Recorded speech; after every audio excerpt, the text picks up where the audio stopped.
Get ready to transform your mindset in the next hour. With Motivational Drive, I'm starting strong with action and accountability. I'm speaking to the people who want more. The people who want to be the fucking pinnacle. The people who want to be accomplished. The people who want to make a fucking difference. You guys are going to have to go all the fuck in. Make a 100% commitment to give the best effort you've ever given to outwork, out-improve, out-strategize, outlast like never before. One of the best quotes that I've ever read about it is that if you have real, true freedom, you're never going to have equality of outcome. Because with real, true freedom, you have the freedom to not engage. Well, look, if you look at a guy like Jeff Bezos, for instance, that Amazon guy is worth more money than anybody ever, right? That guy works all day. Yeah. I mean, he's a maniac. Oh, yeah. He's acquiring all these different companies, and everything he's doing is designed to succeed. Yeah. I mean, he's just Well, that's what Gates just said, yes. too, in a recent interview. And I know some guys that are, they're in approximately the same universe as those two, and they just work all the time. That's all the time. Yeah. And they don't just work. They work so efficiently and so effectively and make use of every second in ways you can't even imagine unless you're in that sort of position. So, and doing that doesn't mean that you will succeed, but not doing it certainly means that you will fail. Well, not doing it certainly means you will never achieve that level of success. Obsession is wanting something so bad that I go to bed with, I wake up to it, I make whatever sacrifice, I grind, I can't live without it. You gonna get anything, you will have to pay the price. There is a price tag to greatness. You will have to work for every single thing you get, and you gotta work every single day. You gotta wake up every day and work. We do not retreat. We do not give up. We do not surrender. And the reason why most of you are not successful is because every single time stuff not going your way, you give up, you quit, you let go, and people feel weakness. They feel it. You can feel when somebody's not committed, when they're not all in, when they're not dedicated. And there's another level you get to when you go all in. Look at your belief system every single day and stick with it. Don't rush the process. Trust the process. Don't rush the process. Trust the process. Don't rush the process. Trust the process. People who do stuff consistently and on time, they surpass people who talented and gifted. You should never be satisfied with what you got. You should double your business. Triple it. If you accomplish something good with hard work, the labor passes quickly, but the good endures. If you do something shameful in pursuit of pleasure, the pleasure passes quickly, but the shame endures. So as you begin to look toward making this your decade, as you begin to look toward making your life different, as you begin to look at yourself, you've got to redefine yourself. Who are you right now? And who must you become in order to create what you want? What has to change about you? What is it that you're doing right now that would be a liability for you? As you begin to look toward the future and take inventory of yourself, what is it about you right now that you've got to leave this behind because this no longer fits? Looking at where you want to go and the kind of person that you must become, the kind of standards that you have for you, what is it that you must do differently? If you want to keep on getting what you're getting, keep on doing what you're doing. It makes sense unless you change your pattern, unless you change the way you're thinking, unless you change your behavior, you're going to continue to produce the results in your life. See, all of us are winners. But some of us are producing results that we don't want. And so all you have to do is look at your game plan, look at your strategy. How is it that you have been being? What is it that you've been doing to produce this? So you're the director, you're the producer, you're writing the script, you're the star of your life.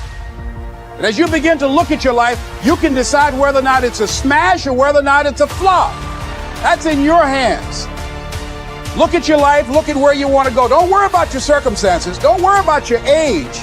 I have a friend who's up in age, over 70, and she wanted to build a multi-million-dollar complex. The name is Dr. Johnny Coleman. Lenders and bankers say, you can't do that, you're too old.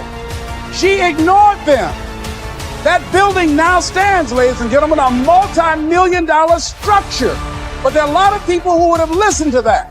There are a lot of people that would not have even gotten to that point. They would have talked themselves out of even going down to the bank to ask for it, because they've already said no to themselves. See, it's time now. If you want to make this your decade, you've got to start saying yes to your life. You've got to start saying yes to your dreams, yes to your unfolding future, yes to your potential, as opposed to saying no. See, 87% of our self-talk is negative. So you've got to make a conscious, deliberate, determined effort to say yes to your dreams. Why not? Why not me? Don't spend time like most people going through life complaining. Don't try and get on talk shows and tell everybody how life has done you wrong. Here's what's happening in the audience. 80% don't care, and 50% glad it's you.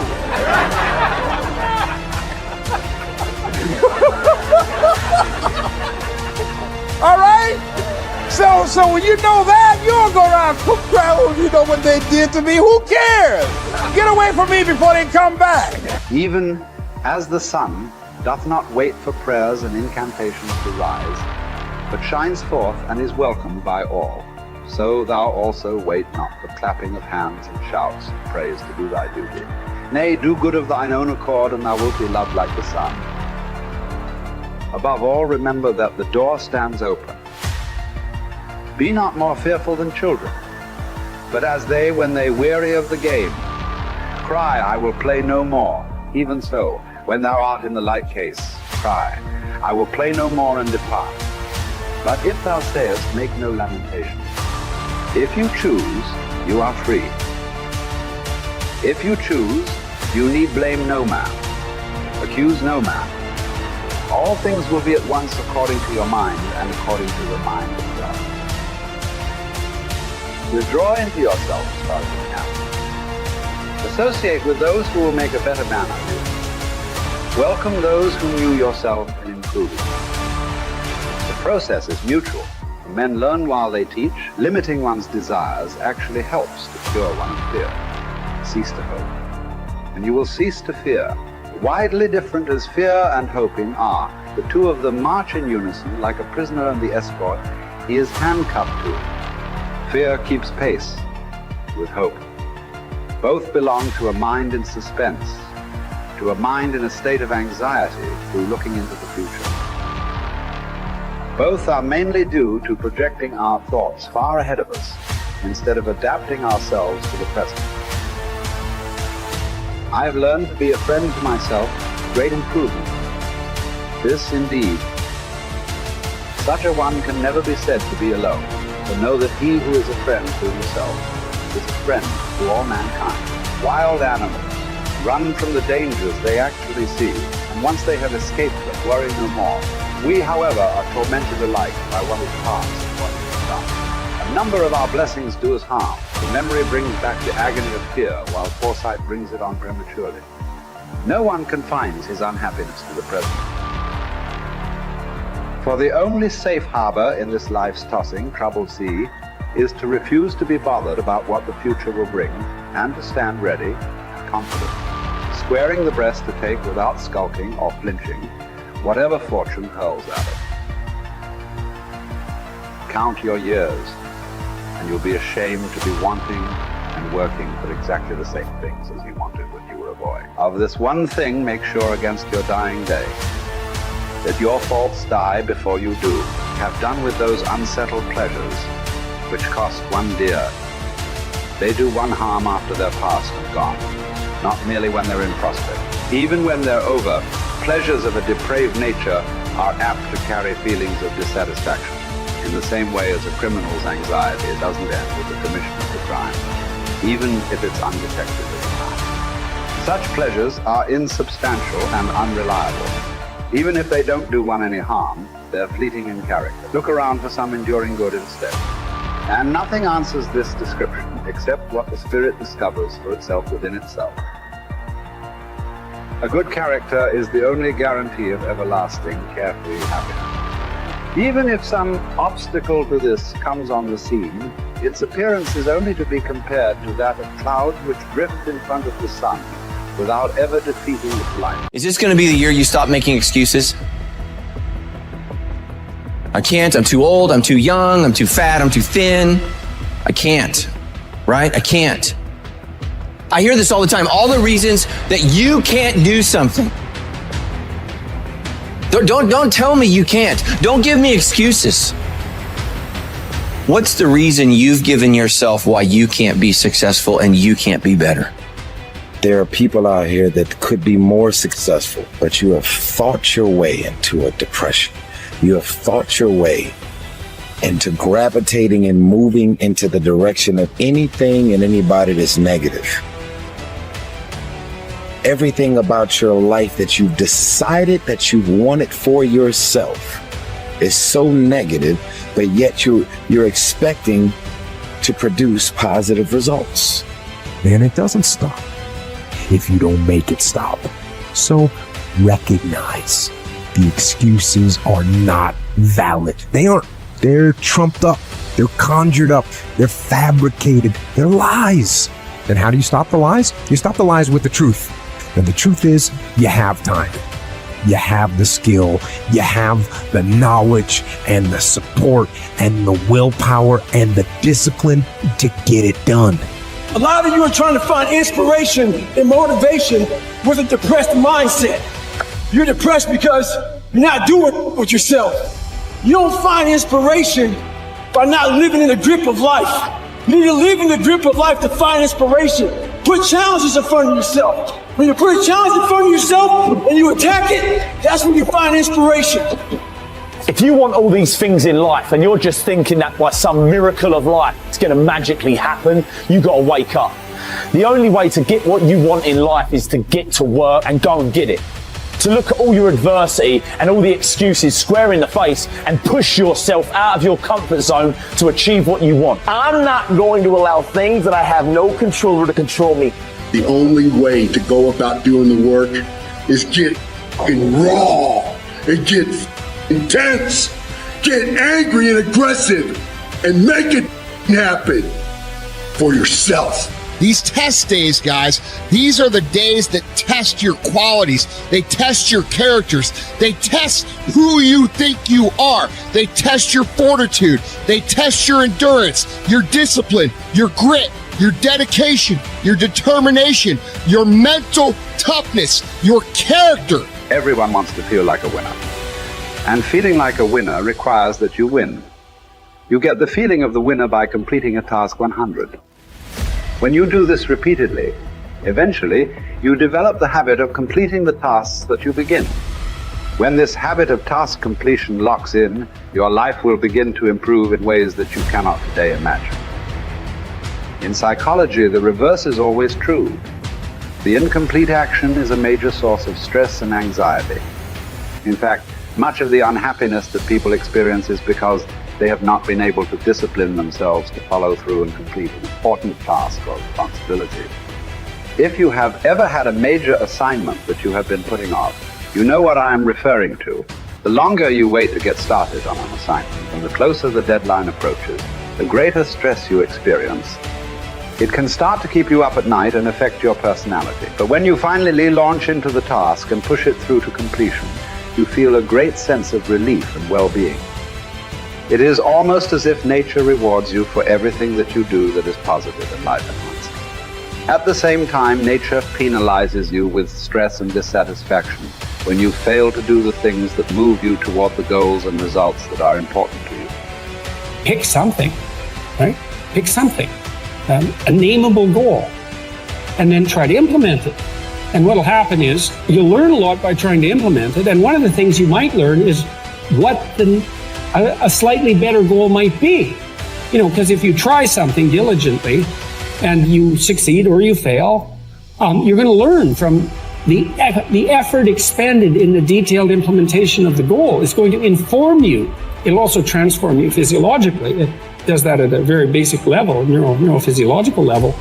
You will be slightly different as a consequence of the attempt. And what that'll mean is that the next goal you pick will be a little more suited to you. And so it's this kind of pathway, right? It's like maybe the goal you should be attaining is here, but you don't know that because you're clueless. And so you aim there. Well, it's better than there. And it's not nothing. It's not cessation of movement. And, you know, if you're supposed to go there and you go here, but you walk diligently towards it, you're a little closer once you get to here than you were here. And it's this oscillating self-corrective process that leads you to the final star. And you have to be willing to engage in erroneous experimentation to manage that. But it is a self-correcting process. And so one of the things I always talk to my clients about is, well, let's try something, you know, and we'll reserve to ourselves the right to alter our trajectory. And then I would use as a corrective there, because you might say, well, how do you know when you're not just giving up, right? Instead of thinking maybe you need a different goal. And I would say, well, you can, if you're really concerned about your proclivity for self-deception, you can enter into a contract with yourself that you won't replace any goal you've set with a goal that's easier. And so you can switch your goal, but it has to be a little harder so that you check yourself against that tendency to withdraw and avoid and be self-deceptive. And that works like a charm. And if you do that with some degree of diligence, your goals will get better and more attainable, and you'll get happier too, because you don't experience happiness except in relationship to a goal. And that's really worth knowing. You know, and that's another thing to think about too. If your life is meaningless, well, you're not pursuing a valued goal. I mean, you might be depressed too, and sometimes that can be like an illness, you know, something that is really wrong with you. But a good rule of thumb is that if you find no joy in life, there's a very low probability that you're pursuing a goal that you regard intrinsically, like in the depths of your temperament, as worthwhile. And that's technically true, because we do in fact experience most of the positive emotion, let's say, that's associated with emotions like joy. We experience that in relationship to a goal. So, well, then you want to find a goal that regulates your negative emotion and that brings you a certain amount of positive emotion and that expands your competence as you pursue it. And you will experience that as meaningful. That's really what meaning signals. The meaning signals you're doing all those things. You say, well, that's not real. It's like, don't listen to the semantic chatterbox so much, right? There's levels of you that are far wiser than that. And you can watch what happens to you instead of noticing what you think. The way that you develop courage and confidence is with knowledge and skill. Most fear and doubt arises out of ignorance and feelings of inadequacy of some kind. The more you learn the things you need to know to achieve your goals, the less fear you will feel on the one hand, and the more courage and confidence you will feel on the other. Think about learning to drive for the first time. You were probably extremely tense and nervous and made a lot of mistakes. You may have driven erratically and been a danger to yourself and others. But over time, as you mastered the knowledge and skills of driving, you became better and better and better, and your confidence increased. Today, you can quite comfortably get into your car and drive across the country with no fear or worry at all. You are so competent at driving that you can do it well without even thinking about it. The same principles apply to any skills you need to learn to achieve any goal you can set for yourself. There's some times where the mind gets overwhelmed and you cannot slow it down, but by these certain tools I developed, by not allowing your mind to get away from the moment. You have to think about the exact moment that you're in. But I saw when I was younger, the moment became too big. When it became too big, I spazzed out and I would quit. But now I don't think about even like an hour from now, I'll be eating. I don't even go there. Because then your mind, no, we must embrace this, because now you have to be a leader in this moment. It's not about you just getting through it. I had 5 guys, and 6 including me, in my boat crew. Now I was the boat crew leader. So now another trick is this. If you don't think about yourself, there's no pain. Which can also lead to pain later on in your life. But in these moments when you're struggling, if you are a true leader and you're worried about your men or women beside you, your mind doesn't care how cold you are anymore. Your mind's only worried about taking care of the men and women beside you.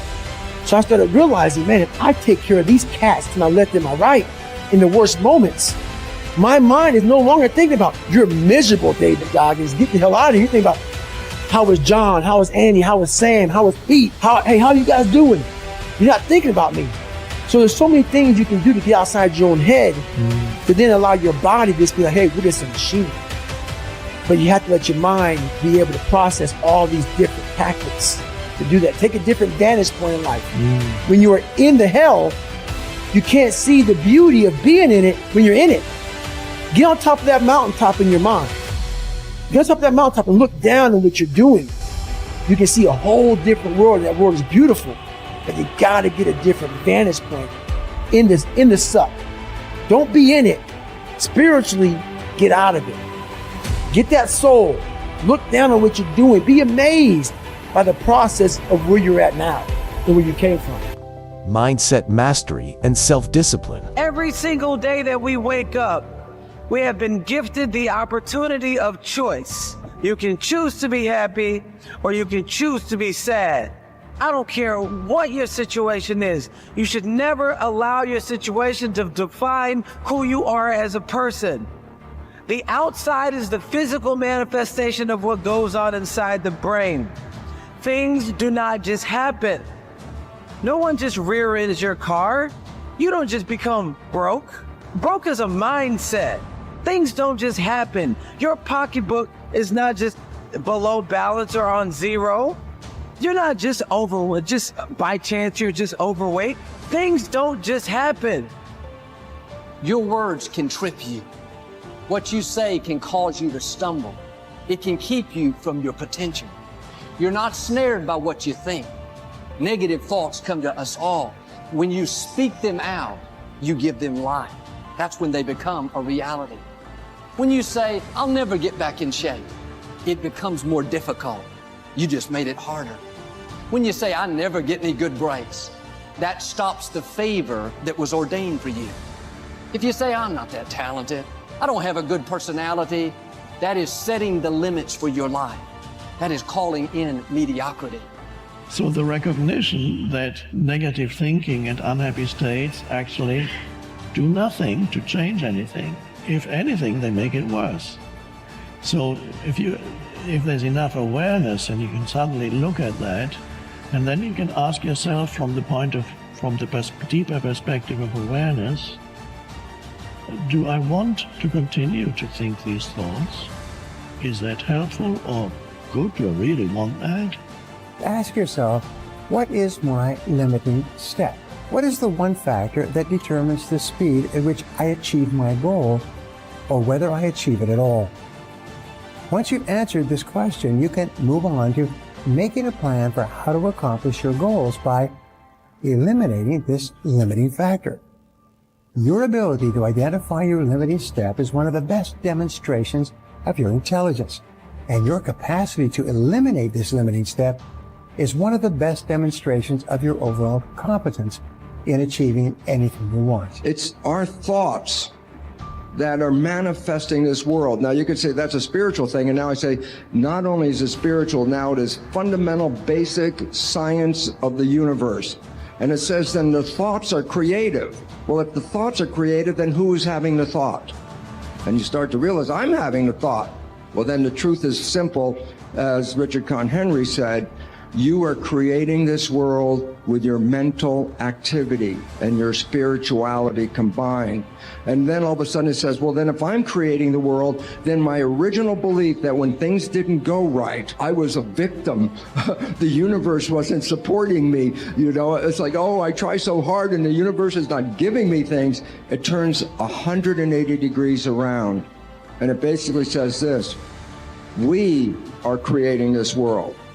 And then I say, your mind is creating this world. Although you cannot change conditions or circumstance, you don't have to let them control you. We can't control what's going on outside, but we can control what's going on inside. You know, and unfortunately, I don't think many of us have been raised to really understand that. Yeah. And it's a lack of understanding that's causing all our problems. We are the only creature on the planet that's totally disoriented in our environment. All the little squirrels, the birds, all the animals are completely at home in their environment. They blend in. You and I are totally disoriented in our environment. We've been given the mental faculties to create our own environment. However, we go right through school and we've never learned that. We have higher faculties and the average person has no knowledge of how to operate with them, how to develop them. We have perception, the will, reason, imagination, memory, and intuition.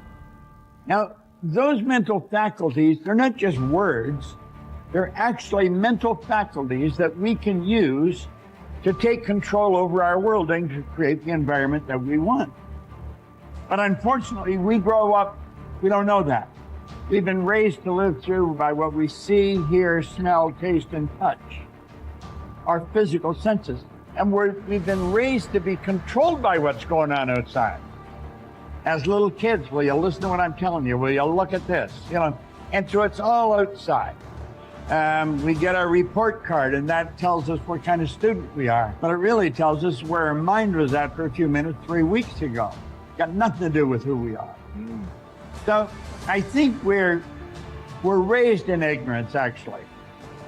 There's a very small percentage of the population that have a reasonably clear understanding of who they are and what they're capable of doing. But the ones that do are in the minority. People think that the purpose of memory is to remember the past. And that's not the purpose of memory.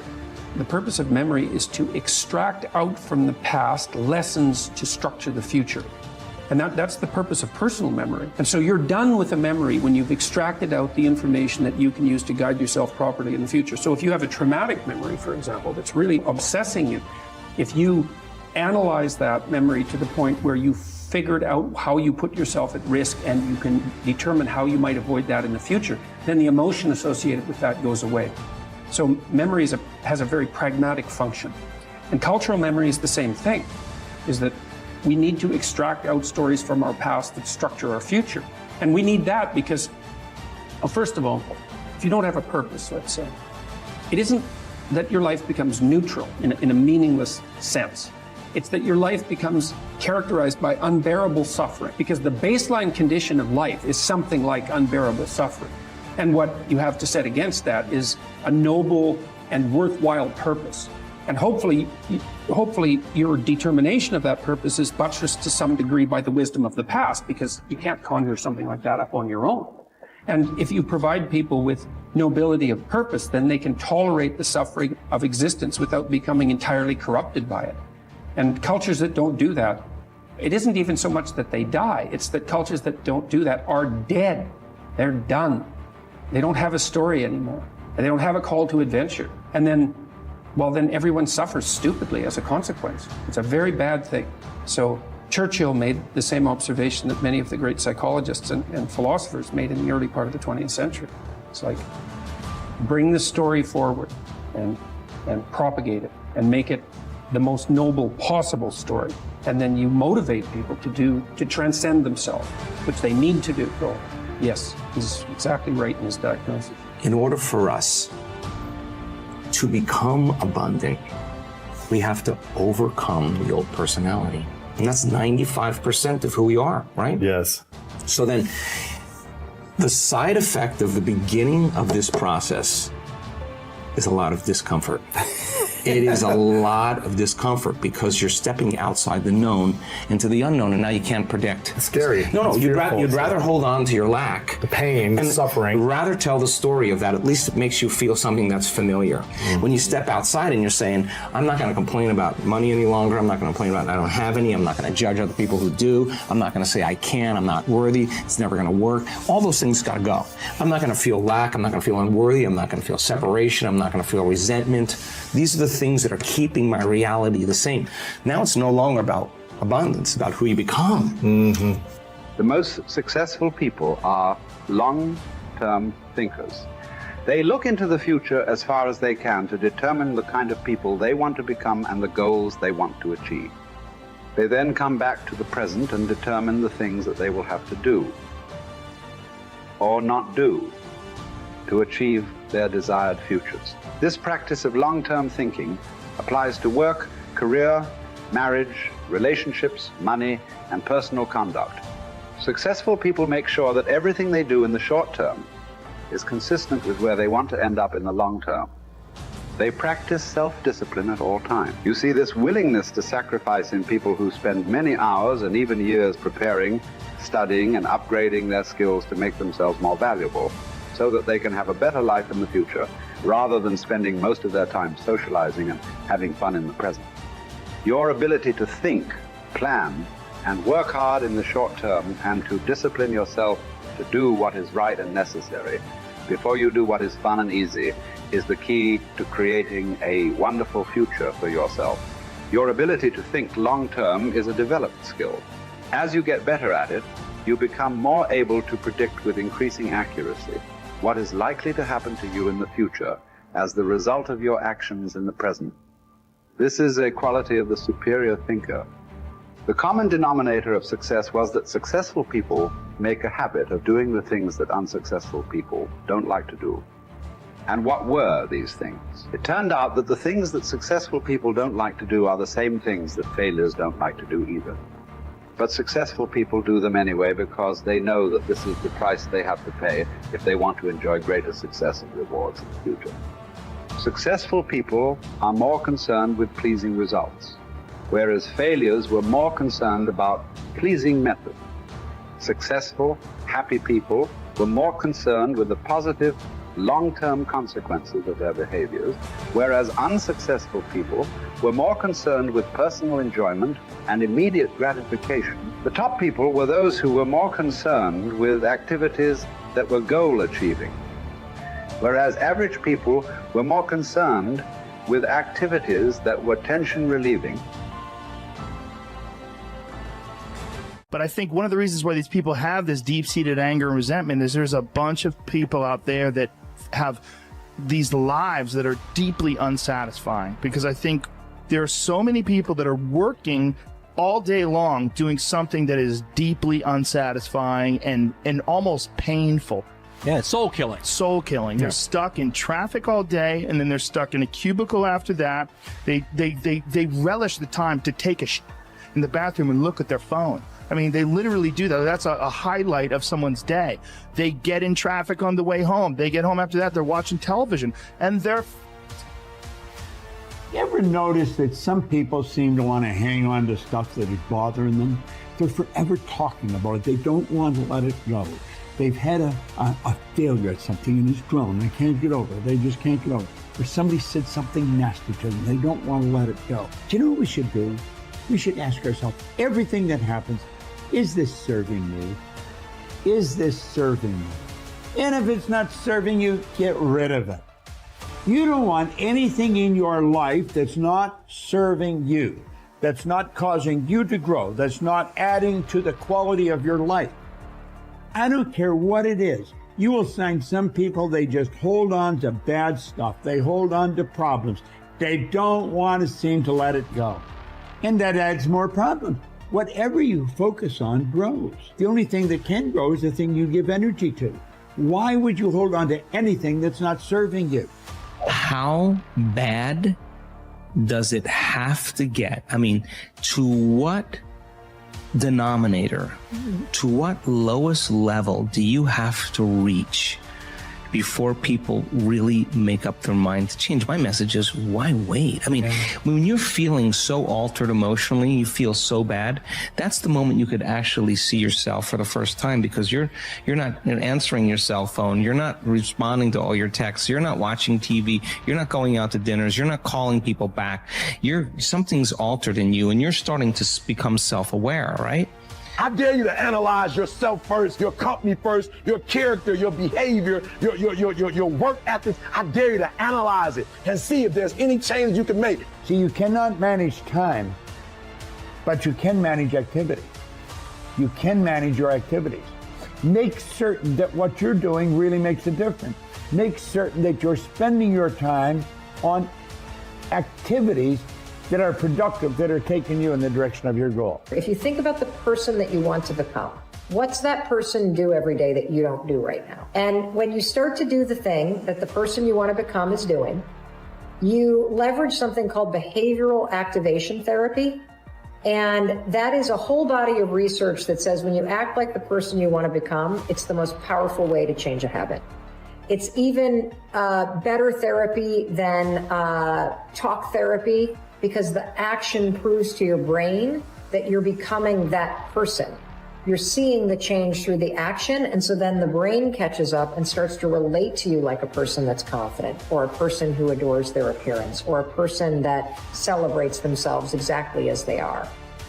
Before you start the day, ask yourself, how do I want to think today? How do I want to feel? How do I want to behave? I mean, what would greatness look like? What would love look like today? What could I do that would be really cool for me at the end of the day? Say, wow, so I had a good day today. What would make me feel that way? And if you can't find an answer to that, start reading. Who reads anymore? Read a book. I read so many books a week. I know, I'm that way too. So read something about, you want to be wealthy? Read a book about someone who became wealthy and get real and realize they may have failed 50 times before they actually pulled it off. Or what were their characteristics? What were their traits? What made them? It wasn't about their wealth. It was about who they became. That's the key, right? So fill your brain with a little knowledge, and then just start asking yourself, what's the greatest expression of myself that I can be today? And rehearse it. Rehearse how you're going to be. And then if it leads to a different choice, that's the unknown. Mm-hmm. And just know that it's not going to be predictable. It's going to be a little uncomfortable. That's where the magic happens. If you can stay relaxed and awake in the unknown, things get pretty exciting. When you're back to the known, you're back to the familiar. Don't expect anything to change in your life. And if you say it's that person or that circumstance, you defaulted and went back to the program of the victim, allowing your outer environment controlling your thoughts and feelings. If you truly do this well, this is what I discovered. If I truly feel the feelings of my future before they occur, and I live in that state, I'm no longer looking for it to happen. How could I look for it if I feel like it already has, right? So I try to stay in that state, because then I'm not separate from it. And that tends to be when the magic happens. There's no control anymore. There's no predicting. There's no perfectionism. There's none of, all there is just kind of an experiment. Like, I'm experimenting to see if I changed my thoughts and feelings, if my life will change. And that should be the experiment everybody has. And do it with curiosity, and do it with just seeing if the experiment works. If it doesn't, change something else about yourself until it starts to work. Deciding who are we going to be. You know, we shouldn't hope to end up one day a magnificent, strong, beautiful, capable, kind, loving person. We should start living like that today, hopefully, so that we become that. That who we become is not an accident, but hopefully a purposeful intent. That our days and how we approach our days are literally driven by the intention of who we're going to bring. That we bring our character into each of the circumstances of our lives, and by doing that, maybe we can't always direct every circumstance of our life. We can't control everything, but we can certainly control our responses to them. We can certainly dictate who we're going to be in those circumstances, and that helps us achieve our ultimate destiny that we desire, not one that just lands on us. I think the other thing that really comes to people's into their power is when they really discover that, you know, each of our days is something that we can also design. Not just design who you're going to be. How are you going to design your day? What's this day going to be about? What's going to get your attention? What's going to get your focus? And what should not be getting your focus is just your inbox, or just what I call browser blackout, clicking around on all these blue links or images, or swiping here and swiping there, and then losing 4 or 5 hours of your day. Because what ends up happening for so many people is they lose 2 or 3 hours to distraction each day, maybe 4 hours of distraction of television a day. And over the course of their lives, now a decade is gone of opportunity, a decade of missed opportunities to connect with your family, to achieve your dreams, to work a little harder, to contribute that thing you always contribute, to learn that skill that you wanted to learn. Like, we have to decide on our days. We have to design them. We have to wake up and decide what this day is going to be about, what's going to get done, what's going to deserve our focus, who will we reach out to, instead of just responding to everybody else's needs. Look back over your life and ask yourself, what activities, behaviors, or decisions have been most responsible for my success in life to date? You will probably find that less than 5% of the things that you have said or done have accounted for most of the success you have enjoyed. You may find that it was your unique ability to solve a particular kind of problem or to take advantage of a particular type of opportunity. You may find that your special talent was an interpersonal skill that enabled you to influence and persuade other people at a particular time and place. You may find, on analysis, that it was an ability to take charge and accept responsibility for accomplishing a particular goal. Whatever has been responsible for your successes in life to date may be a good indication what you should be doing in the future. Analyze your work based on the measure that I call return on energy. Leaders in every field deliberately apply their talents and energies where they can achieve their greatest return on the amount of energy. mental, emotional, and physical. That they invest in any endeavor.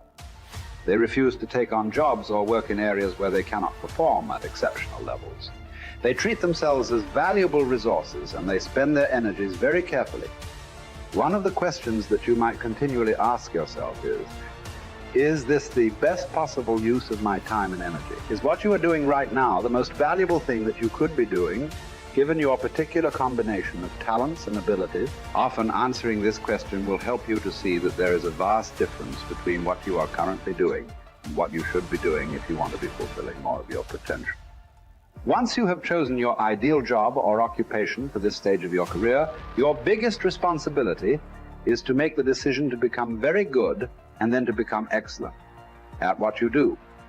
In a lengthy study on successful Americans, the Gallup organization discovered that expertise, or being recognized by your peers as one of the very best in your field, was one of the essential ingredients for success in American life. We said before that self-confidence comes from positive knowing rather than positive thinking.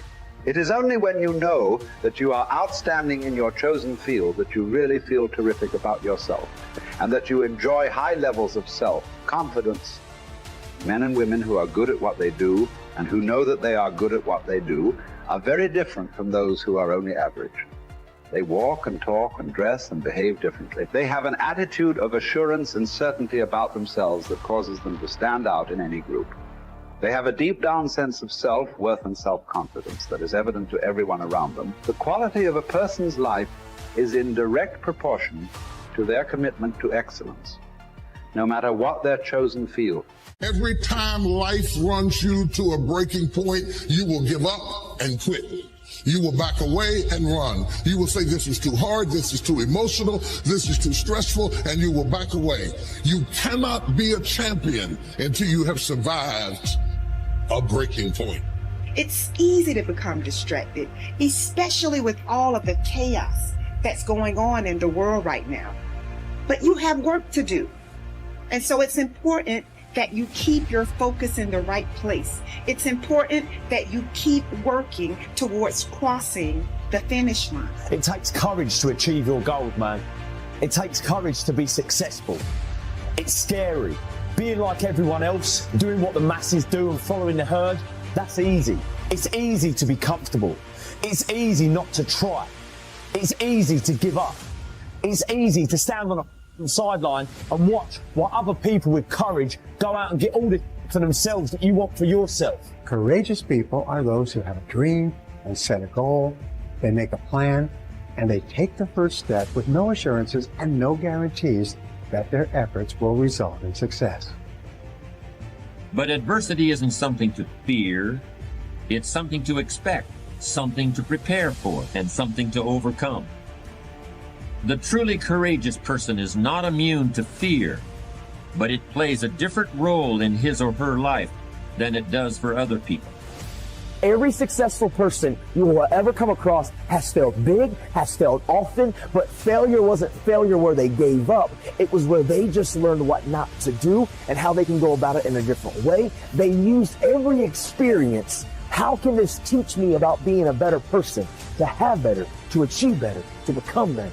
But most people spend their life not wanting to deal with the pain of rejection, the pain of defeat, the pain of being disappointed, the pain of losing, the pain of failure, the pain of being criticized, the pain of not being liked, the pain.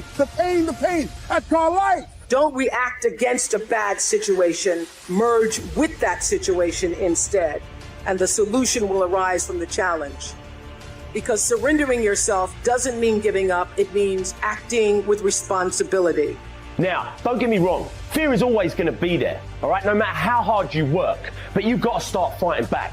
You've got to start training your mind to beat fear down when it pipes up and tells you these lies. If you want it, then go and get it. Don't wait till everything is perfect, because it's never going to be perfect. Your greatness will never be perfect. Some of the greatest minds, the greatest thinkers, the greatest innovators were looked at as crazy. They weren't ready for their greatness. They just took a leap of faith. Jump and grow wings on your way down. We're built for struggle, us human beings. You're not after the bubbles of bliss that Dostoevsky described in Notes from Underground. We're built to contend with the world. We're built to contend with reality. You want a challenge, and the best way that you can take on a challenge, because a challenge fortifies you. So you don't want to be secure, you want to be strong. And you get strong by taking on optimal challenges. And so you lay out your destiny in the world, and you take the slings and arrows of fate, and you make yourself stronger while you're doing so. And you might fail, and fortune might do you in, but it's your best bet. And, people that have extracted unbelievable successes out of catastrophic failures. And I'm not saying that in a naive way. I know perfectly well what happens to people. You're doing fine in life, and then you get cancer, and then 6 months later you're dead. And all the heroism in the world isn't going to save you at that point. But that's not the point. That's not the point. Life is bounded by mortality. But that doesn't mean that you don't get out there and contend, and you develop by contending, and you minimize the net amount of suffering in the world.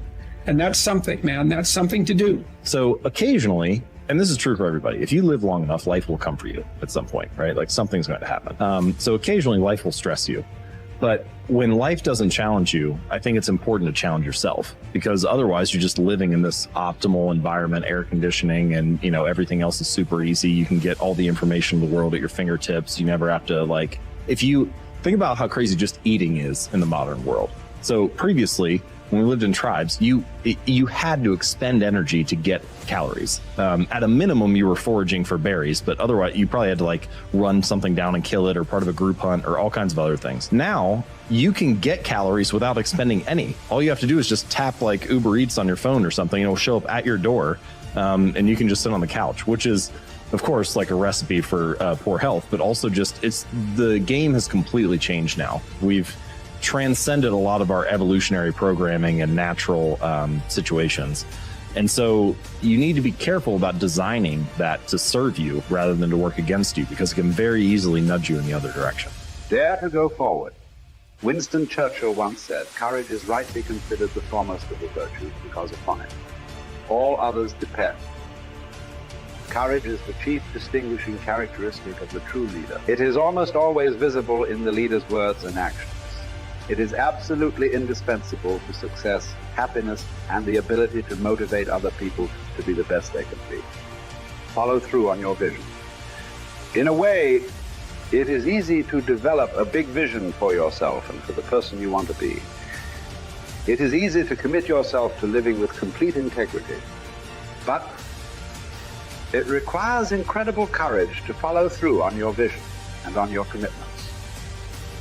You see, as soon as you set a high goal or standard for yourself, you will run into all kinds of difficulties and setbacks. Refuse to compromise. You will be surrounded by temptations to compromise your values and your vision. You will feel an almost irresistible urge to get along by going along. Your desire to earn the respect and cooperation of others can easily lead to the abandonment of your principles. And here is where courage comes in. Stick to your principles. Courage combined with integrity is the foundation of character. The first form of courage is your ability to stick to your principles, to stand for what you believe in and to refuse to budge unless you feel right about the alternative. Courage is also the ability to step out in faith, to launch out into the unknown, and then to face the inevitable doubt and uncertainty that accompany every new venture. Avoid the comfort zone. Most people are seduced by the lure of the comfort zone. This can be likened to going out of a warm house on a cold, windy morning. The average person, when he feels the storm swirling outside his comfort zone, rushes back inside where it's nice and warm. But not the true leader. The true leader has the courage to step away from the familiar, comfortable, and to face the unknown with no guarantees of success. It is this ability to boldly go where no man has gone before that distinguishes you as a leader from the average person. This is the example that you must set if you are to rise above the average. It is this example that inspires and motivates other people to rise above their previous levels of accomplishment as well. First of all, you have to remind yourself that it's okay to feel the way you feel when you're going through a difficult time. It's okay to feel weak. It's okay to want to cry. It's okay to feel overwhelmed. Just reminding yourself that it's okay. This is my number one way. of how to find strength in difficult times is remind yourself the way you feel is okay. To honor that feeling, to accept that feeling, to actually be okay with that, what we see or what we perceive to be a weakness, or what we perceive to let us down, or what we perceive is a sign of, instability or insecurity. We can remind ourselves that when things are tough, it's okay to feel that way. There's nothing wrong with that. Any difficulty I go to, I look to moments in history where people have endured the same pain, if not more extreme, and analyze, absorb, and connect with how they got through it. I like to see what they were thinking. I like to see what they did. I like to see how they structured themselves. I like to look at how they organized. I like to look at who they were speaking to. I like to look at what was going through their mind at that time, because you've got to remember that any challenge we're facing today, we've faced it before as humanity, right? Beyond ethnicity, beyond color, race, creed, beyond backgrounds, beyond all walks of life. As human beings, we've been through challenges before, and we've got through them. You need the courage to risk failure. You need the courage to endure constant setbacks, disappointments, and temporary defeats. You need to learn to deal with failure by realizing that it is an indispensable prerequisite for success. You need the courage to treat failure as an opportunity to more intelligently begin again. You need to overcome the fear of failure by doing the things you fear over and over again, and then by resolving to bounce rather than break when things don't work out for you.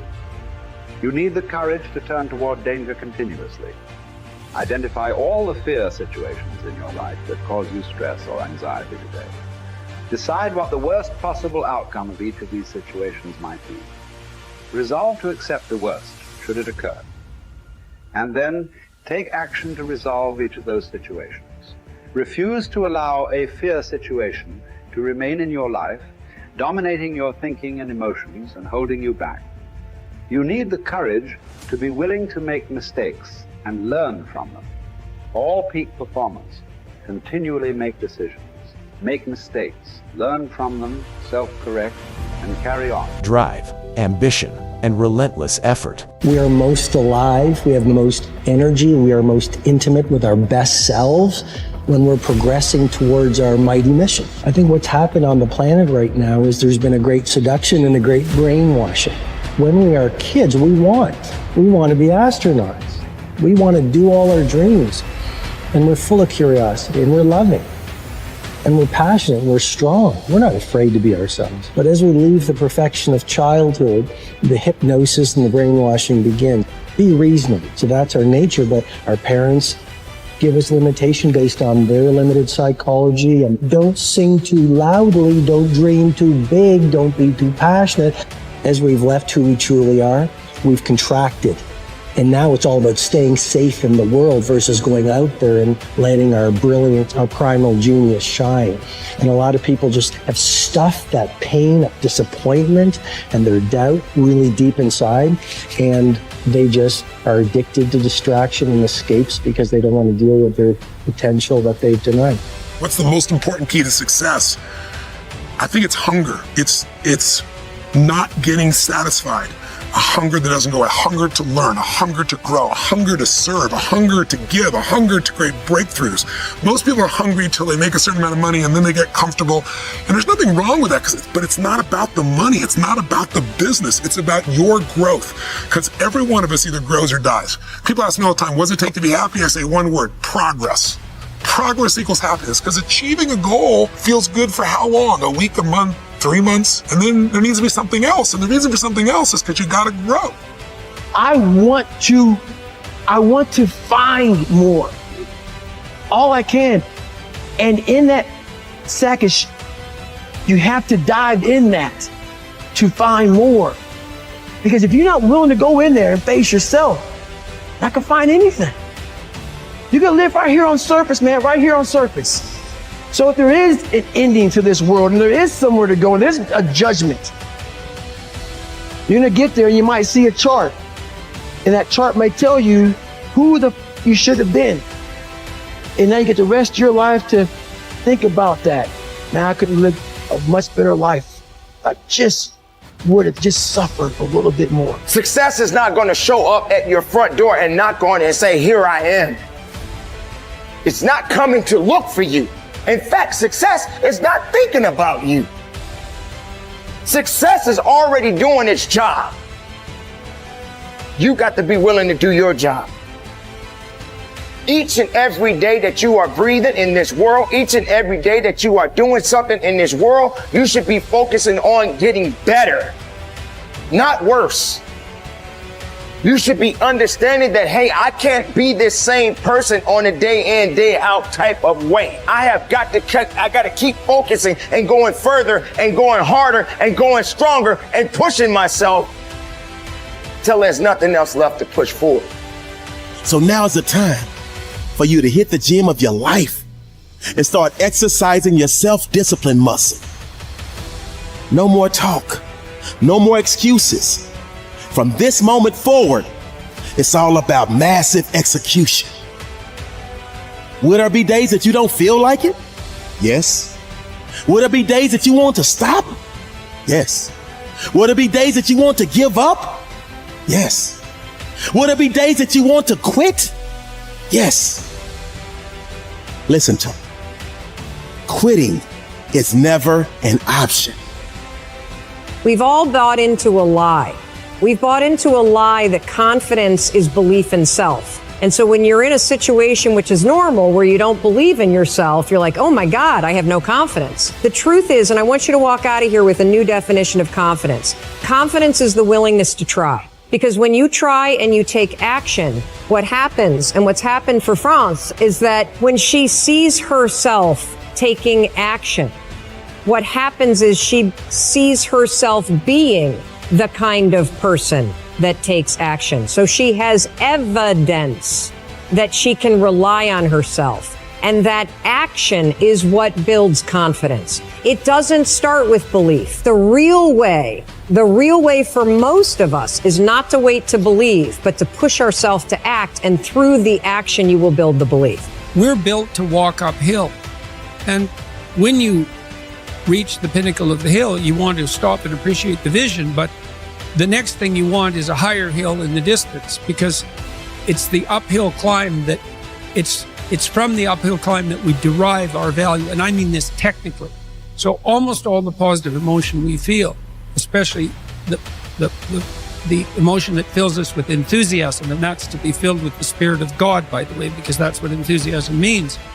That's experienced in relationship to a goal. And so in some sense, and this is part of the religious enterprise, you want a goal that you can never attain, right? So you can always move closer to the goal that recedes as you move towards it. You think, well, that's frustrating. It's like Sisyphus pushing the rock uphill. But it's not, because as you pursue that goal, you put yourself together and your life does get better and richer and more abundant. And that's why the highest levels of virtue and goal are in some sense transcendent. You want them to be above everything you're doing, so you can continually move towards something that's more sublime and better. That's what you are. You're here to live, not to sleep. I didn't study I didn't study a book. I literally put myself in a fire repeatedly, like a sword. You put a sword in a fire repeatedly and repeatedly. If you keep on doing that, you're gonna get a nice sword, and then you keep on beating it. You gotta beat the shit out of it, and that's what I am. Yeah. I became that. I said, okay, we can't quit. We got to figure out why you are this. Why are you this, man? What is wrong with you? What's going on here? So I kept on putting the sword back in the daggone fire, and I just beat it harder. And I beat it harder. Before I knew it, I started realizing, all right, man, the brain is starting to get hard. The brain is starting to get hard. I'm no longer a theorist. I'm now a practitioner. I put it in hell.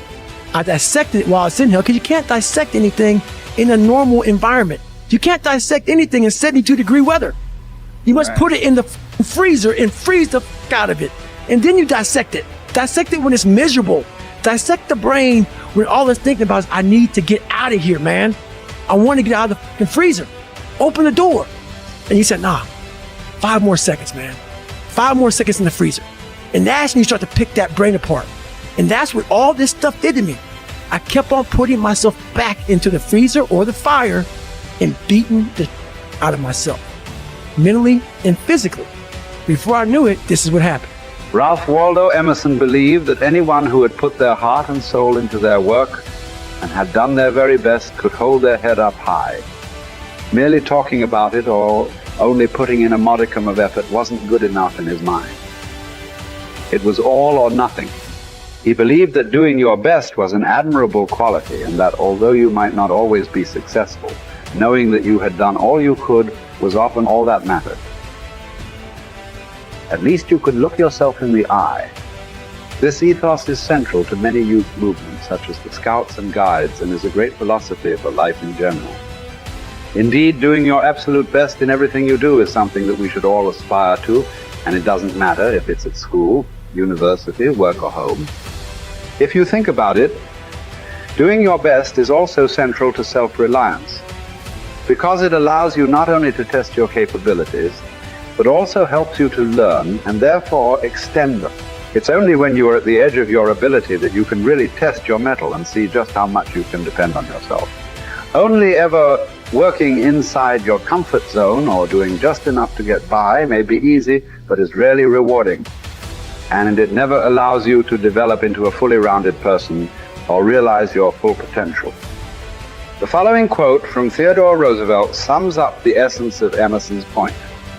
It is not the critic who counts, nor the man who points out how the strong man stumbled, or where the doer of deeds could have done better. The credit belongs to the man who is actually in the arena, whose face is marred by dust and sweat and blood, who strives valiantly, who errs and comes up short again and again, who knows the great enthusiasms, the great devotions, and spends himself in a worthy cause, who at the best knows in the end triumph of high achievement, and who, at worst, if he fails while daring greatly, so that his place shall never be with those cold and timid souls, who know neither defeat or victory. When you are working on your next task, give it your full concentration and really put the effort in to produce the best possible end result. Even if it doesn't lead to glittering success, you should be proud of yourself for doing your very best. No man fails who does his best. I have always had the deep understanding for myself that if anything was going to move forward in my life, that I was going to have to be responsible for making that happen. I know that to be true now and can articulate it as you are responsible for your life. And if you're sitting around waiting on somebody to save you, to fix you, to even help you, you are wasting your time, because only you have the power to take responsibility to move your life forward. And the sooner you get that, the sooner your life gets into gear. This is what I know from doing 25 years and thousands of interviews on the Oprah Show. It does not matter where you come from. I've seen people come out of the desert, walk across the desert, being born in the most dire circumstances. Doesn't matter what your mama did, whether she did or had a PhD or no D. What matters is now, this moment, and your willingness to forgive the past, take responsibility, and move forward. You need activation energy to start the change. That's the key to creating any kind of change. That's the ethical requirement of individual being in the proper sense, is to constantly know that you're not what you could be, to take responsibility for that, and to commit yourself, like body and soul, to the attainment of that ideal. If you think about the times when you're at peace with yourself with regards to how you're conducting yourself in the world, it's always conditions under which you've adopted responsibility. The most guilt, I think, that you can experience is the sure knowledge that you're not even taking care of yourself, so that you're leaving that responsibility to others. There is no capability difference between you and someone you consider to be an ultimate role model of success. The only difference is they've learned to use their mind and body with more power on a consistent basis. They've learned to manage their state. They've learned to use their body effectively. Whether they know it or not consciously doesn't matter. and they learn to control their mental focus. Remember, whatever we concentrate our focus on consistently and strive to learn from and make new distinctions about, we will get great at it. I need you to evaluate yourself and ask yourself the question, how are you wired? When you hear the word notice it, when you have a trial or a tribulation, how are you wired? You hold on to it, you recycle it. Do you realize that every day you thought you wasn't gonna make it? Do you remember them days when you thought it was absolutely unbearable and you thought you wasn't gonna endure that one? Do you know that your survival rate for every last one of them bad days is 100%? You survived every hater, you survived all the evictions, you survived the firings, you survived all the trouble you ever been in. Your survival rate is 100%. One of the things you gotta understand, my friend, is that you're supposed to fail. You're supposed to fail because failure is the stepping stone to success. It's not just cliche. Failure is an experience that lends to wisdom that ultimately makes you a stronger version of yourself. Like, until I make my dreams become a reality, I'm not quitting. I don't care how much money I have to invest. I'm going to continue to do this until I become successful. All right? I've got a rule called the show up rule. All right? Somebody said you can pretend that you care, but you can't pretend that you're there. The only way you can be there is to show up. And what I'm asking you to do for me, you will never be a failure if you show up every single day. Every single day when I come, I show up and I let failure know. Failure's not an option. So what, it takes 12 years to get a point. Failure's not an option. Failure is not an option. You can't even let it sink into your brain. It's not even a second. You have to know that this thing is going to work. Come head or high water, whatever it is that I set out to do, it may not happen in 6 months, it may not happen in a year, it may not happen in 2 years, but at some point, my dream is going to become a reality. Concentrate every minute like a Roman, like a man, on doing what's in front of you with precise and genuine seriousness, tenderly, willingly, with justice. And on freeing yourself from all other distractions. Yes, you can, if you do everything as if it were the last thing you were doing in your life, and stop being aimless, stop letting your emotions override what your mind tells you, stop being hypocritical, self-centered, irritable. You see how few things you have to do to live a satisfying and reverent life. If you can manage this, that's all even the gods can ask of you. Do not disturb yourself by picturing your life as a whole. Do not assemble in your mind the many and varied troubles which have come to you in the past and will come again in the future, but ask yourself with regard to every present difficulty, what is there immeasurable and beyond? Endurance. You would be ashamed to confess it. And then remind yourself that it is not the future or what has passed that afflicts you, but always the present, and the power of this is much diminished if you take it in isolation and call your mind to task if it thinks that it cannot stand up to it when taken on its own. Think of your many years of procrastination, how the gods have repeatedly granted you further periods of grace, of which you have taken no advantage. It is time now to realize the nature of the universe to which you belong and of that controlling power whose offspring you are, and to understand that your time has a limit set to it. Use it then to advance your enlightenment, or it will be gone and never in your power again. Men seek retreats for themselves, houses in the country, seashores and mountains, and thou too art wont to desire such things very much.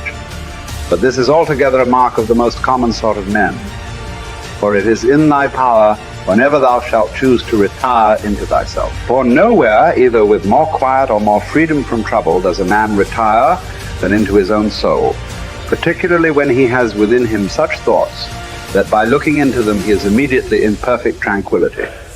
And I affirm that tranquility is nothing else than the good ordering of the mind. Constantly then give to thyself this retreat and renew thyself. And let thy principles be brief and fundamental, which as soon as thou shalt recur to them will be sufficient to cleanse the soul completely, and to send thee back free from all discontent with the things to which thou returnest. For with what art thou discontented? With the badness of men, Recall to thy mind this conclusion, that rational animals exist for one another, and that to endure is a part of justice, and that men do wrong involuntarily. And consider how many already, after mutual enmity, suspicion, hatred, and fighting, have been stretched dead, reduced to ashes. And be quiet at last. But perhaps thou art dissatisfied with that which is assigned to thee out of the universe. Recall to thy recollection this alternative. Either there is providence or atoms, fortuitous concurrence of things, or remember the arguments by which it has been proved that the world is a kind of political community, and be quiet at last. But perhaps corporeal things will still fasten upon thee. Consider then further that the mind mingles not with the breath, whether moving gently or violently, when it has once drawn itself apart and discovered its own power. And think also of all that thou hast heard and assented to about pain and pleasure, and be quiet at last. But perhaps the desire of the thing called fame will torment thee. See how soon everything is forgotten, and look at the chaos of infinite time on each side of the present, and the emptiness of applause, and the changeableness and want of judgment in those who pretend to give praise, and the narrowness of the space within which it is circumscribed, and be quiet at last. For the whole earth is a point, and how small a nook in it is this thy dwelling, and how few are there in it, and what kind of people are they who will praise thee? Tell me one thing in your life that is great that came as a result of being comfortable. Most of us aren't defeated in one decisive battle. We are defeated one tiny, seemingly insignificant surrender at a time that chips away at who we should really be. It isn't that you wake up one day, decide, that's it, I'm going to be weak. No. It was a slow, incremental process. It chips away at our will. It chips away at our discipline. Move out of your comfort zone. It's the courage to move into your zone of discomfort where you feel awkward and clumsy and sometimes alone. The comfort zone is one of the greatest enemies of human potential and of your potential. The people that are really successful, they're not looking for comfort. They're looking for excitement. They're looking for potential. Give up this old idea, I just want to be comfortable. Quit lying to yourself. You know you seek more than comfort. So understand that when you're trying to avoid the pain, when you're trying to avoid the struggle, when you're trying to avoid the hard things in life, you are actively choosing to be average. Start putting some pressure on. Put some pressure on yourself.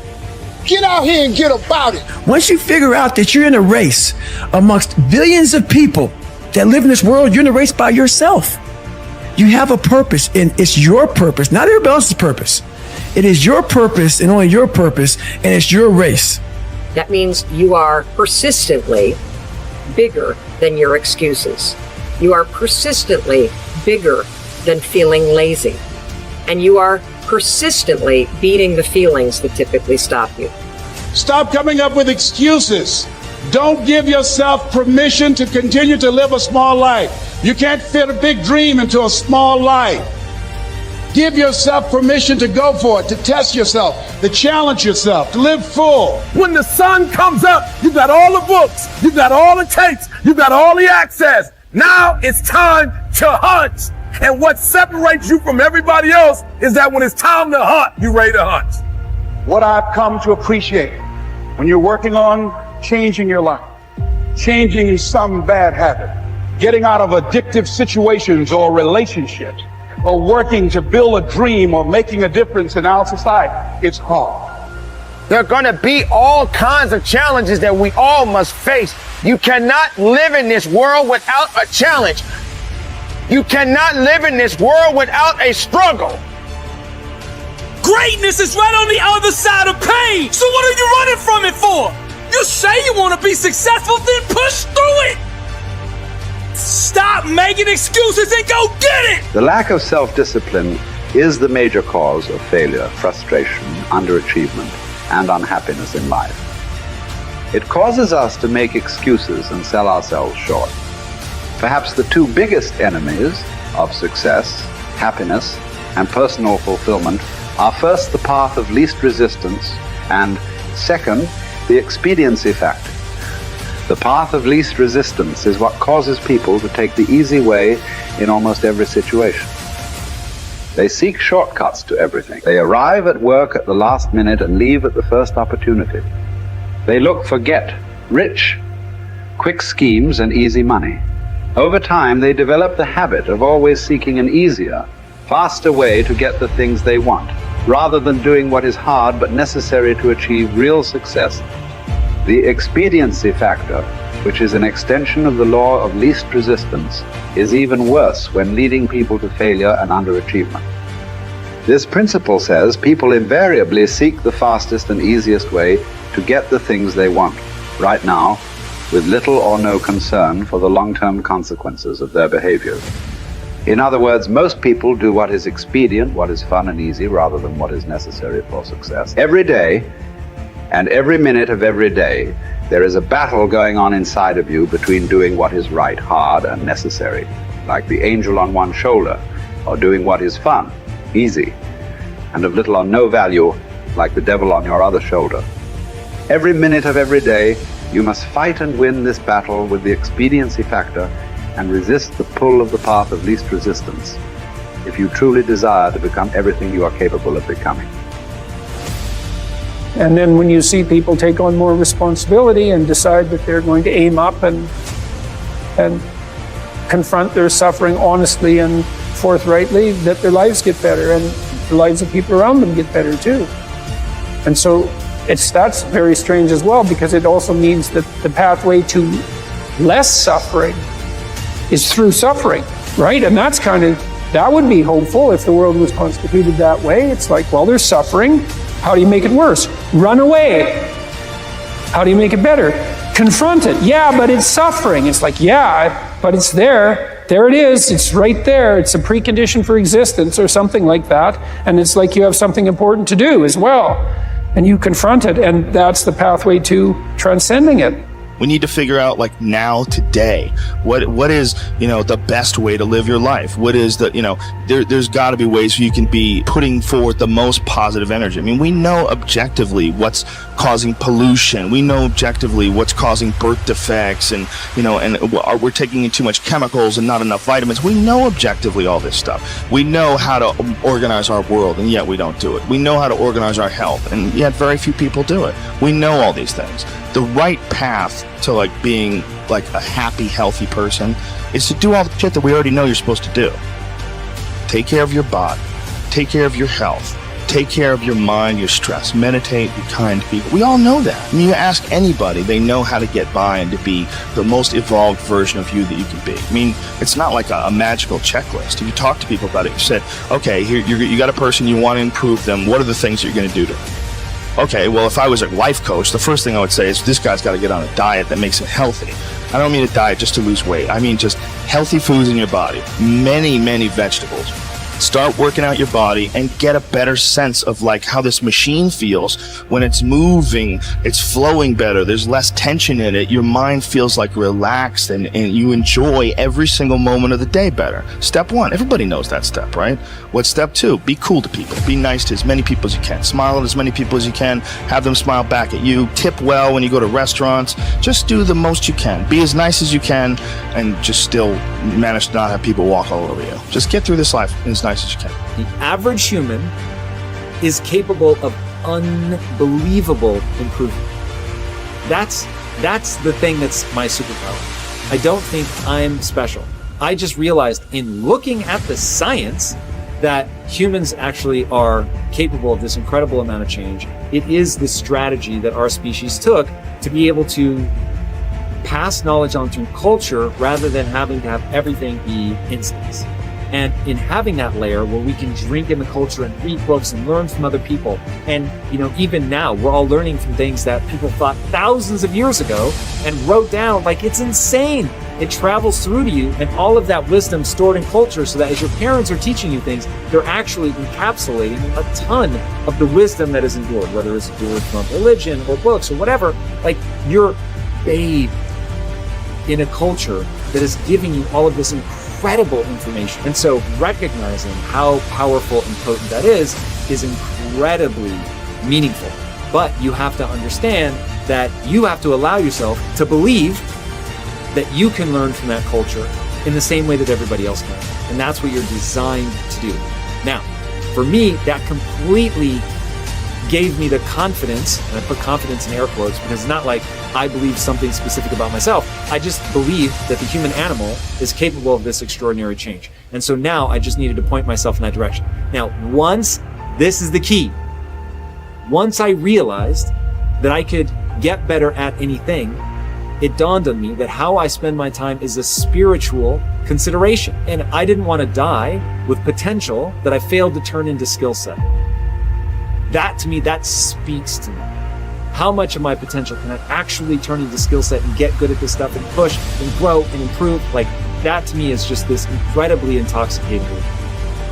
So for me, the discipline, the confidence, all of that comes from recognizing the human animal. Nothing special about me. The human animal is capable of extraordinary change. I'm gonna have to put on doing it, but I'm capable of getting this change. Therefore, I can do anything I set my mind to. Therefore, it really matters what I choose to spend my time on. Therefore, I want to put structure and discipline in my life so that I can move forward on things that excite me, that matter to me, because I really can have this big, crazy dream that I'm thinking of. So my discipline is really born of my desire to have that thing, coupled with my belief that I can actually get there. Desire and belief. Get those two things right, and the discipline will take care of itself. Embracing the winner's mentality. Strength, leadership, power, authority, guidance, patience are God's gift to us as men. We have to cherish that, not abuse it. I prayed this morning to be a better listener. It didn't work so well. We're human. You get back up. Yes, I've been high up on the mountain. I've been blessed, but that's a slippery slope. Yeah. And it's lonely up there. Yeah. You know, people don't know that side. We did not come this far to just break down and lose now. I'm a winner. I'm going to win. True desire in the heart, that itch that you have, whatever it is you want to do, that thing that you want to do to help others and to grow and to make money, that desire, that itch, that's God's proof to you, sent beforehand already to indicate that it's yours. Aspire to make a difference. So you are what you are in this world.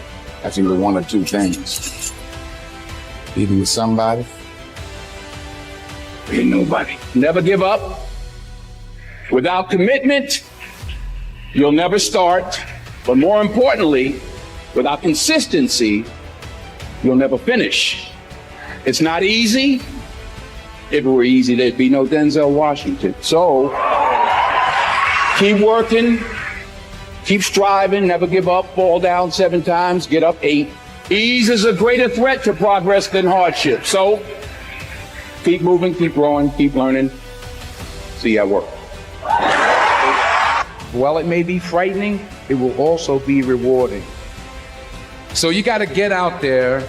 You got to give it everything you got, whether it's your time, your talent, your prayers, or your treasures. Because taking risk is not just about going for a job. It's also about knowing what you know and what you don't know. It's about being open to people and to ideas. To get something you never had, you have to do something you never did. Because the chances you take, the people you meet, the people you love, the faith that you have, that's what's going to define you. I found that nothing in life is worthwhile unless you take risks. Nothing. Nelson Mandela said, "There is no passion to be found playing small and settling for a life that's less than the one you're capable of living." Now, I'm sure in your experiences in school and applying to college and picking your major and deciding what you want to do with life, I'm sure people have told you to make sure you have something to fall back on. Make sure you got something to fall back on, honey. But I never understood that concept, having something to fall back on. If I'm going to fall, I don't want to fall back on anything. I want to fall forward. I figure at least this way I'll see what I'm going to hit. Fall forward. This is what I mean. Reggie Jackson struck out 2,600 times in his career, the most in the history of baseball. But you don't hear about the strikeouts. People remember the home runs. Fall forward. Thomas Edison conducted 1,000 failed experiments. Did you know that? I didn't know that. Because the 1,001st was the light bulb. Fall forward. Fail big. Today is the beginning of the rest of your life, and it can be very frightening. It's a new world out there. It's a mean world out there, and you only live once. So do what you feel passionate about. Take chances professionally. Don't be afraid to go outside the box. Don't be afraid to think outside the box. Don't be afraid to fail big, to dream big. But remember, dreams without goals are just dreams, and they ultimately fuel disappointment. So have dreams, but have goals. Life goals, yearly goals, monthly goals, daily goals. I try to give myself a goal every day. Sometimes it's just to not curse somebody out. Simple goals, but have goals. And understand that to achieve these goals, you must apply discipline and consistency. In order to achieve your goals, you must apply discipline, which you have already done, and consistency every day, not just on Tuesday and miss a few days. You have to work at it. Hard work works. You'll never see a U-Haul behind a hearse. I don't care how much money you make, you can't take it with you. The Egyptians tried it. They got robbed. That's all they got. You can't take it with you. And it's not how much you have. It's what you do with what you have. We all have different talents. Some of you will be doctors, some lawyers, some scientists, some educators, some nurses, some preachers. The most selfish thing you can do in this world is help someone else. Why is it selfish? Because the gratification, the goodness that comes to you, the good feeling that I get from helping others, nothing's better than that. Well, one or two things, but nothing's better than that. Not jewelry, not big house I have, not the cars, but it's the joy. That's where the joy is, in helping others. That's where the success is. And anything you want good, you can have. So claim it. Work hard to get it. When you get it, reach back. Pull someone else up. Each one, teach one. Remember, just because you're doing a lot more doesn't mean you're getting a lot more done. Remember that. Just because you're doing a lot more doesn't mean you're getting a lot more done. Don't confuse movement with progress. My mother told me, she said, yeah, because you can run in place all the time and never get anywhere. So continue to strive, continue to have goals, continue to progress.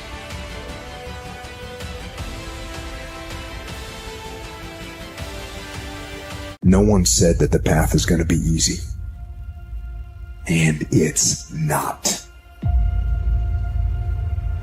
We know life is rough, and we know there will be pain, and whether that pain is at the hands of an enemy or at the hands of nature or time or disease, there will be pain. It's an urge Truth be told, every champion has felt it. Every president has felt it. Every king has felt it. Every lion has felt it. Every winner has felt it. Every soldier has felt it. Every victorious person has felt it. The urge to quit. Often when people are embittered and resentful and feel like they're victims, it's because really awful things have happened to them. Now, not always, but often. And so then the question is, well, if you're in a situation and something really awful is happened to you or has happened to you, then, well, why shouldn't you feel like a victim? And is there a better alternative? Thousands have come before you and they did just fine. So quit your complaining. And it's not because you have nothing to complain about. That's not the case. It's that that's not the right approach. The fact is, and this is such an optimistic fact, as well as a judgment in some sense, the fact is that if someone else can do it, so can you. And that's something, right? If you're reading about the great heroes in history, people who are in these terrible situations, and you see someone rise to the occasion, and then you can say, well, that was a person who did that, and I'm a person, and so maybe I have that capacity too, even though I don't know how to approach it.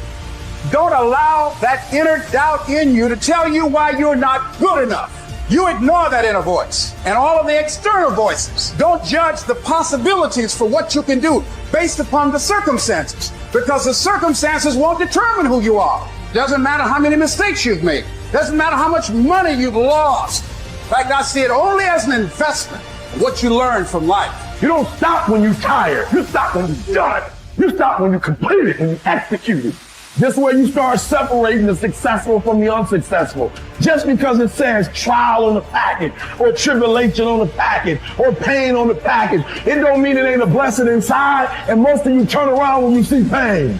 But those of us who had a right perspective, we approach it when it say pain. When we see trial, tribulation, we don't give up or give in. We know the blessing is on the inside. We don't give up. We don't surrender. We don't quit. We see differently. Our perspective is different. And because our perspective is different, our outcomes are different. Our rewards are different. If you haven't learned something from periods of suffering, if you haven't wrung the juices of your own pain and drank them, for your own nourishment, you have wasted your experience and missed the chance to expand capacity for being stronger the next time.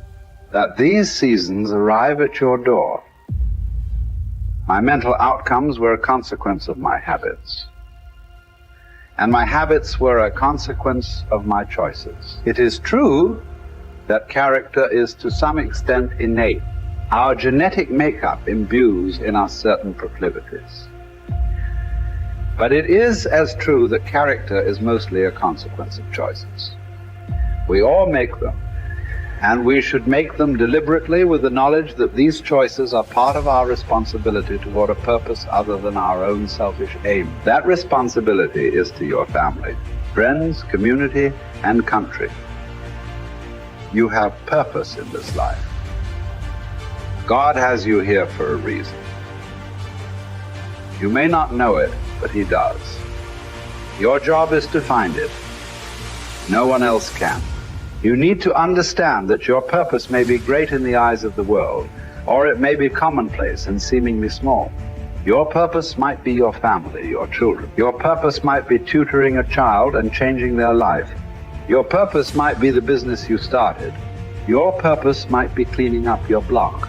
Your purpose might be in the help you give others. Your purpose might be in the example you set. Only you and God know. Only you and God need to know. Search until you find it. And until then, act as if you have it, because you're wasting time otherwise. There's something in you that wouldn't allow you to stop. Dr. Howard Thurman, he said there's something in each and every one of you that waits and listens to the voice of the genuine in yourself. It will be perhaps the only guide you will ever have. And if you cannot hear it, all of your life, your days will be spent on the ends of strings that somebody else pulls. And I say to you, the reason you showed up, even though you couldn't afford to be here, the reason you drove hundreds of miles, flew around the world, there's something in you, in your heart of hearts, that said, I'm not going to let anybody pull my strings. It said, I'm going to control my own personal economy. It said, I've got a dream I want to achieve. I want my children to have a choice of the kind of education that they want. That said, I am the captain of my ship. That said, I'm going to control my destiny. And whatever it takes, I'm willing to do the work. 1961. President John F. Kennedy had a decision to make. The decision was whether or not to call a news conference and tell the world the United States was going to go to the moon. And I submit to you that the decision to do that was very risky.